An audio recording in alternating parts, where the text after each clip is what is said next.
The Tupelo Furniture Market officially kicks off. We'll talk with buyers and sellers to see how the first day is going. That's coming up on WCBI News. WCBI News at 6 starts now.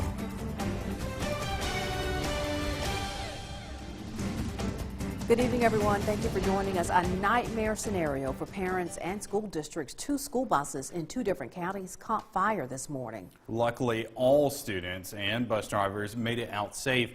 Our Jory Talley goes to Noxubee County to find out what happened and how bus safety training paid off. She joins us now in the studio with more. The Noxubee County School District says it's still trying to figure out what caused the bus to go up in flames. The superintendent and transportation director believe it could have something to do with the age of the bus. They say they're both glad everyone is okay.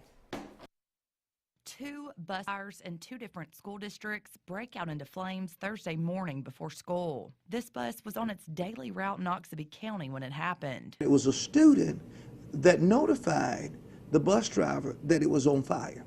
So the quick thinking of one of our students that was getting ready to be picked up is how she really knew that the bus was on fire. She saw a little smoke, but she didn't think it was on fire. I seen the bus driver. She came to me when I pulled up on the scene. She was smiling and I hugged her. And she got on the other bus I had and picked up the kids. And with a good thing, she had just started a route and wasn't that many kids on the school bus. The district's transportation director says he's thankful training and bus safety plans rolled into action. It helped because they know exactly what to do. They evacuated just like we taught them to, you know, and bus driver called and said everything was okay. Superintendent Rod Broadnax says out of his 20 years in education, he's never seen a school bus burn like this. He says age is catching up with the fleet. Our buses are, I think, older than any fleet that I've had in any district that I've ever been in. And that's what really has caused some financial distress as well. Every time one breaks down, like yesterday morning, 4 broke down. That's why several new buses will be rolling into town within the next 2 weeks to get the district through the rest of the year. And even more buses will arrive this fall. We will have a brand new fleet of buses in August when school returns. The entire fleet will be new. And that should save the district around $2 million. Our buses will be contracted out. Transportation director says they're still looking into what caused the bus fire. Broadnax says the district will file it on their insurance and get money for the bus. The man accused of stabbing a man in Monroe County last week is behind bars. Monroe County Sheriff Cecil Cantrell says Jason Chance was arrested yesterday. He's accused of stabbing Dusty Fretwell in the neck last Friday. Paramedics were called to the Cal-Calola Chevron gas station in Caledonia where they found the victim. The stabbing originally happened on Wolf Road in Monroe County. According to Cantrell, someone tried to drive the victim to the hospital in Columbus. As they were on the way, the driver pulled over at the gas station and called 911. The victim had non-life-threatening injuries. The suspect faces 1 count of aggravated assault. A search warrant at a Calhoun City motel leads to more jail time for a Vardaman woman. 34-year-old Constance Monroe is charged with possession of methamphetamine and marijuana, along with a possession of a weapon by a convicted felon charge. Calhoun County Sheriff Greg Pollen says Monroe was found at R&L Motel. Deputies, along with the Mississippi Bureau of Narcotics and Department of Corrections, found the reported drugs. Agents then searched a room and file the charges against Monroe. Her bond is expected to be set tomorrow. Time to turn things over to meteorologist Jacob Dickey to get a first look at our forecast on this Thursday evening. Jacob. Thanks, Andre. It is cold out there. Temperatures are in the low 40s, even upper 30s in places. We're keeping a light north wind, which helps to reinforce that cold air. Still dry air, though. Dew point at 23. That makes it feel a little bit crisper out there, a little drier in the air. That keeps it with the clouds we had. We had those high cirrus clouds with a nice sunset. Moisture returns, though. We've got showers on the way. I've got those details coming up in a bit. Thanks a lot, Jacob. Tonight, an update on hopes of a booming business in West Point. In April of last year, you may remember Pico Foods announced it would be opening a plant there. Yeah, now nearly a year later, things are finally coming together.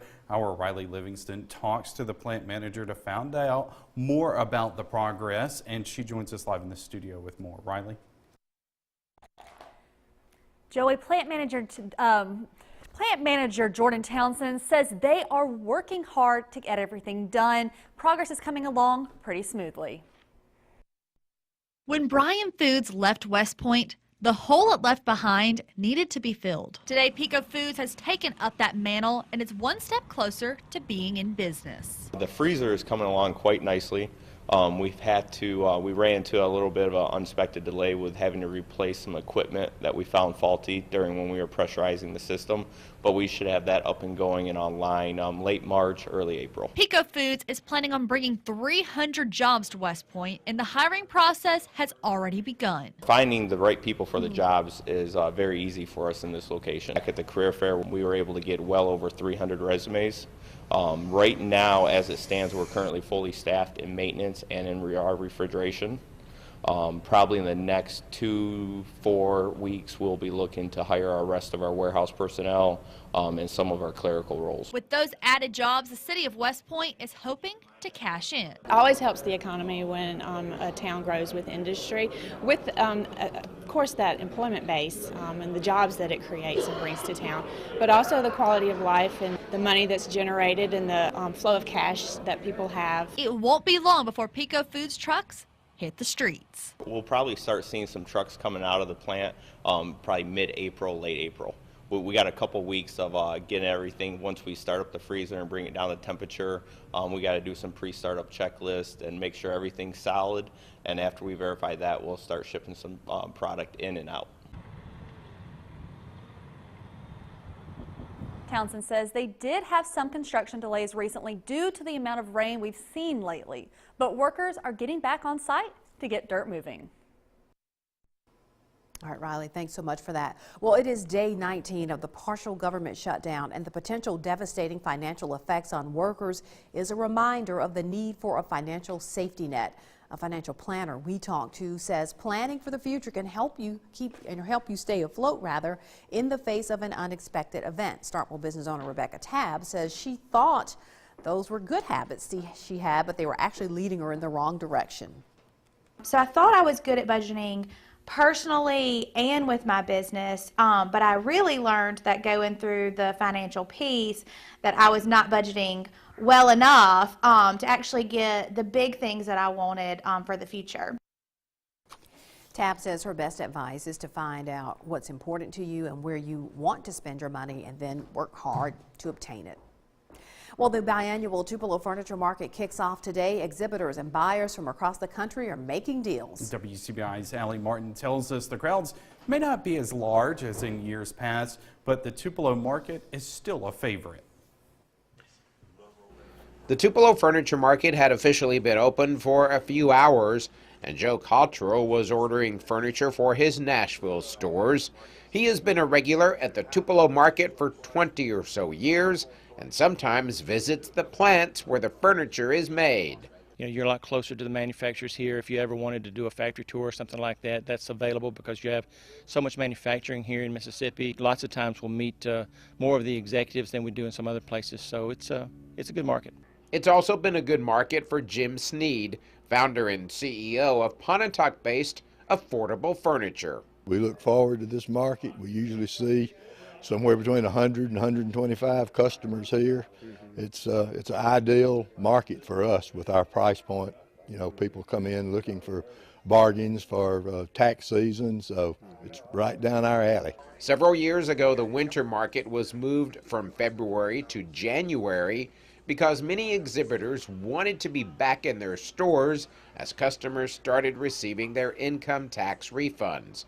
The crowds have also gotten smaller as many independent stores have been absorbed by larger companies.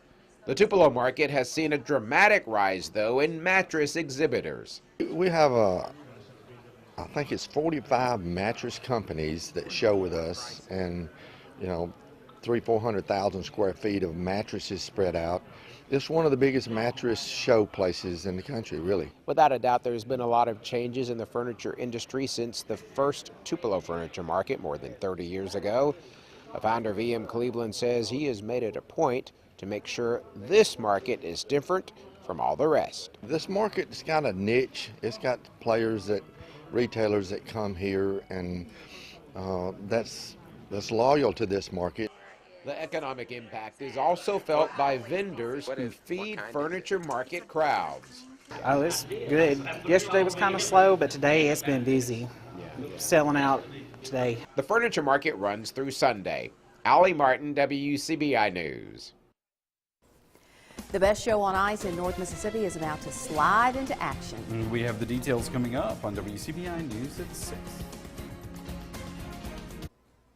World-class ice skaters and acrobats are demonstrating their skills at the first experience on ice from Cirque du Soleil. Crystal is a new kind of performance. It opens this evening at the Bancorp South Arena in Tupelo, and some of the skaters and the acrobats were on hand for a media preview this morning. The touring show focuses on its lead character, Crystal. The ice also becomes a projection canvas that helps to tell the story with Crystal. All the performers ice skate and do acrobatics. I've been doing swing trapeze professionally for 10 years now, but on skates is the first time for me, and it's also a first for Cirque du Soleil. So it was a good challenge to learn to skate, first of all, because I did skate a little bit like during the winter time with my family, but nothing like having to perform on skate. A lot of the acrobatics have never been done before, and the ice aspect brings a lot of speed and motion that are really unique to this production. But it's also an experience. Tupelo Mayor Jason Shelton proclaimed today as Crystal Day. Tickets and showtime information is on our website, WCBI.com. Well, we've got a lot of moisture building off to our west here. We've enjoyed the dry days for a few days, but it is coming to an end. Showers are on the way. I'll time out the showers and let you know how much rain we expect coming up after the break. WCBI First Alert AccuWeather Forecast with meteorologist Jacob Dickey. A cold and quiet evening out there, not seeing any problems as far as weather is concerned for the rest of the night. You'll need those jackets as you head out, though. 43 is the current temperature in Columbus. We're at 39 in Amory, 41 in Calhoun City, 39 in Winona. North winds will continue, but still we have a lot of dry air in place, and that's keeping most of the clouds away from us. Just a few high clouds here and there that gave us a spectacular sunset tonight. As far as we go through the rest of the evening, I'm expecting temperatures to continue to fall. We'll be heading down into the 20s by the time we get to the morning. Clouds will pick up as we head late tonight into the early morning hours, but still, we'll call it a mostly clear night with light north winds between 3 and 7 miles an hour. 27 will be the low tonight in Columbus, 25 in Amory, 27 in Pontotoc, Tupelo down to 28. It will be a crisp morning for us as we head out the door. Need those jackets. So we start with a mix of sun and clouds during the day, but throughout the day, clouds do increase. I think we're heading for the upper 40s and lower 50s. Showers will move in then late afternoon and evening hours for some of us. Others of us will hold off until Friday night. 51 will be the high in Columbus, 50 in West Point and in Tupelo, 47 in Oxford, 52 in Kosciuszko. Those clouds will continue to work their way in as we go through Friday morning. Notice, though, it's showing a little bit of precipitation here. It's too dry at the surface to get any. We're going to keep things dry until Friday afternoon across the area. That's when showers approach in from the west here between 2 and 5 o'clock. Showers and maybe a rumble of thunder. Won't rule that out in the northern half of the area. But for the Golden Triangle, our chance of rain will hold off until Saturday during the day as those showers carry on through between, say, about 5 a.m. and 5 p.m. Behind it then, it's looking drier, but we'll keep the chance for a few isolated showers as we go Saturday evening and even through Sunday morning. Really, though, not too big of a system for us here. Anywhere about a half inch is about the median for what we expect with rain. Some will see a little more, some will see a little bit less. Won't be too big of a problem for us. Temperatures are looking pretty comfortable for the next 7 days. Very seasonal, and near 50 for most of the part. We're warming up as we head into next week. Sunshine returns on Monday. Hale State Hoops back in action tonight, embracing the grind of SEC play. We preview the Bulldogs versus the Bulldogs tonight. Coming up next. WCBI Sports with Tom Ebel is brought to you by your local Ford dealers. Go further.